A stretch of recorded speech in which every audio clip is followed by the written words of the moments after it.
नमाज का मसनून तरीक़ेकार। चुनांचे जब मुसल्ले पर खड़े हो तो किस तरीके से खड़ा होना चाहिए। तो इसके लिए चंद एक शराइत और तरतीब नकल की गई है।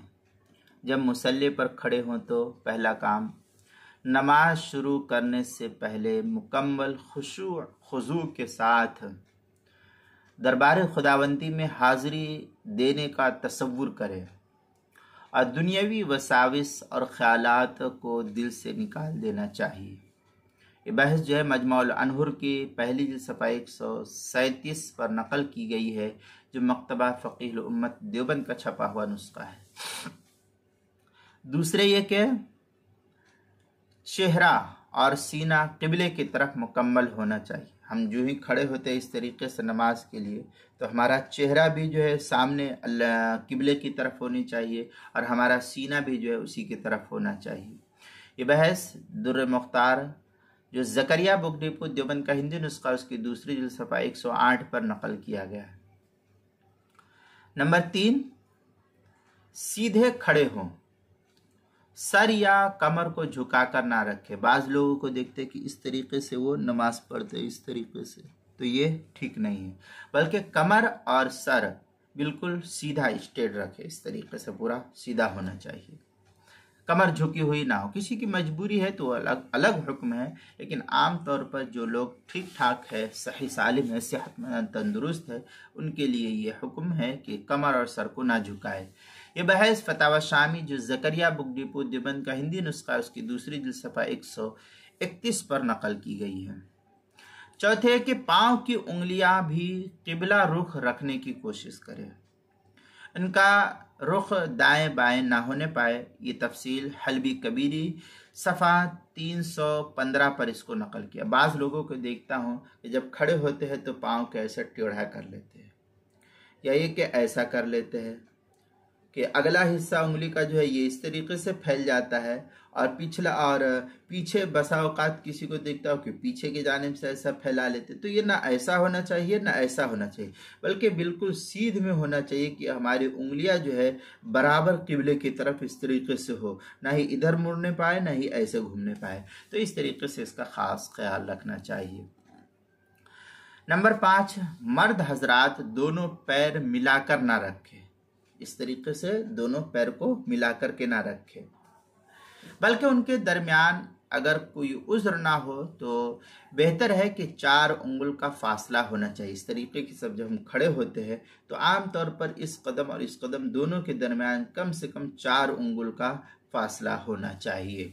ये बहस फतावा शामी जो ज़करिया बुक डिपो देवबंद का हिंदी नुस्खा उसकी दूसरी जिल्द सफ़ा 131 तहतावी अला मराक़िल फलाह उसके सफ़ा 143 पर इसको नकल किया गया। नंबर 6, हर मुसलमान पर हर वक्त अपने टखने को खुला रखना ये लाजिम और ज़रूरी है। चुनांचे नबी पाक सल्लल्लाहु अलैहि वसल्लम ने टखना ढकने वालों के बारे में सख्त वईद इरशाद फरमाई है। इसलिए नमाज में बतौर ख़ास टखने को खुले रखने का एहतमाम करना चाहिए। आमतौर पर लोग इसकी तरफ से गफलत बरतते हैं, तो इसको ख़ास ख्याल रखना चाहिए। ये बहस जो है बुखारी शरीफ की दूसरी जिल्द सफ़ा 861 पर नकल की गई है। सातवीं ये क्या, जमात से नमाज पढ़ रहे हो तो सफ़ सीधी रखने का खूब एहतमाम रखना चाहिए। आमतौर पर अब तो सफ़ों के दरमियान लाइन निशानात लगे हुए हैं, ये चटाइयाँ होती है, तो उस पर तो खुद ही चटाई के हिसाब से लोग खड़े हो जाते हैं, तब भी दाएं बाएं लोग हो जाते हैं, तो सफ़ की सीधी करने का एहतमाम करना चाहिए। इसकी आसान शक्ल ये है कि जब सब नमाजी अपनी एड़िया सफ़ के किनारे पर रख लें और टखना सीधा रखेंगे, तो इस सूरत में सफ़ खुद ब खुद जो है सीधी हो जाएगी। चुनांचे बहस फतावा शामी की दूसरी जिल्द सफ़ा 131 पर नकल की गई है। 8वें के सफ़ों के दरमियान खला को पुर करे, कोई जगह ऐसी ना हो जहाँ जो खाली रह जाए, ऐसा ना हो। इसकी मसनून शक्ल ये फुक़हा लिखते हैं कि हर नमाजी अपना बाजू दूसरे नमाजी के बाजू से मिला करके खड़ा हो तो इस तरीके से सफ़ भी दुरुस्त हो जाएगी। ये बहस भी दुर्र मुख्तार माशामी जो ज़करिया बुगडीपुर देवबंद का हिंदी नुस्खा है उसकी दूसरी सफ़ा 310 पर इसको नकल किया गया है।